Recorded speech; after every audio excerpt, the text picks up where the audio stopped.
Howdy mates, good morning. It is Sunday, March 14th, 2021, and I'm once again out visiting the Indian Mountain Reserve very briefly, but I wanted to show a different part of the preserve that I honestly have really not done a video at before, at this particular portion anyways. And this morning was a bit different, because we have now officially sprung ahead in terms of hours. So, without further ado, I want to show you guys a very fascinating plant. And as it turns out, this plant that I'm going to point out is actually the earliest bloomer, because I totally forgot to mention about it yesterday.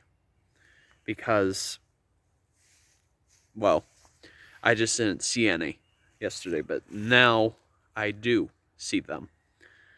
So these plants that I'm about to discuss actually bloom as early as February, even when snow is still around.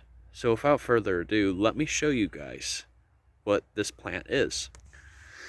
Okay, see all of the purple-ish colored plants that kind of have like a strange appearance to them?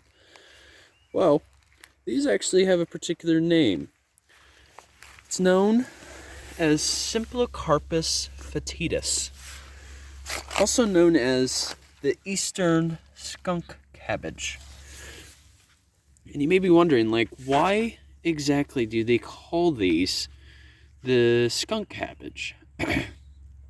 Well, as it turns out, the plant actually, from within, it kind of gives off a smell.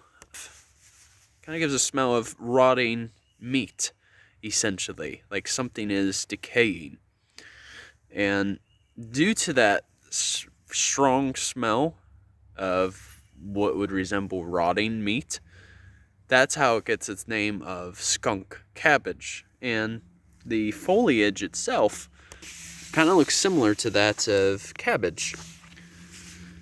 So right now they're still fairly early in their growth, but as spring progresses, they'll actually produce these new sprouts right here, and they'll produce these large leaves that kind of look like cabbage. And that's the other part of its name. So what's fascinating about the skunk cabbage is it produces its own heat. So for instance, when there was snow around, they actually are capable of melting the snow that surrounds them. And thus, they actually become quite visible. But I guess in a way, these were kind of hidden in plain sight, considering that the trail is right there. That's funny to me.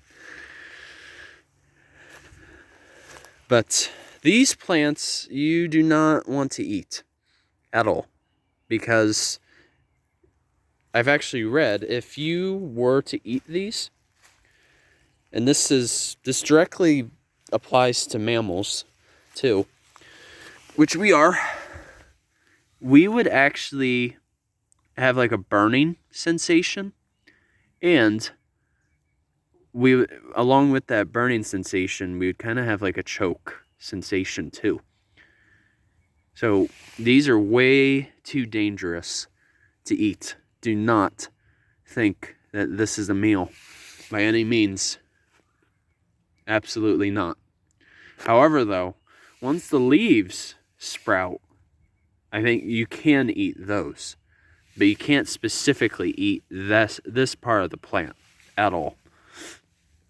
What's fascinating, too, is you have this cover here. They call this a hood, also known as a spathe. And it kind of has like that purplish, greenish purple appearance. Well, this is directly the Eastern skunk cabbage, when in fact, there's another known skunk cabbage called Western skunk cabbage, and that has a more yellow appearance to it. But if you look on the inside, maybe, if I can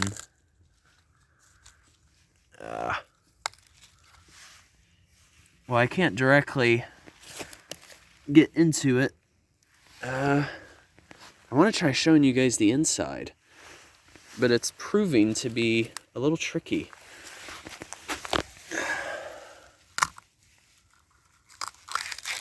There we go. Sorry, Skunk Cabbage. I just wanted to show the inside. See that right there?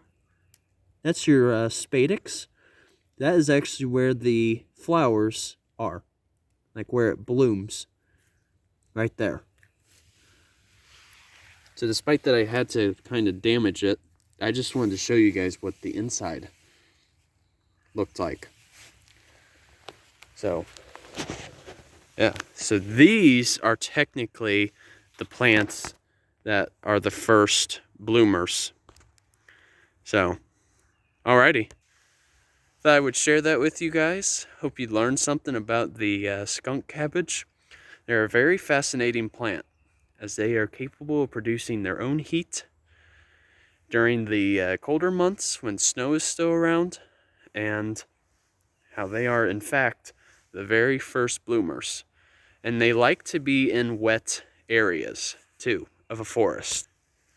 So as you can see, we kind of are surrounded by some water right here. They kind of like that marsh-like area.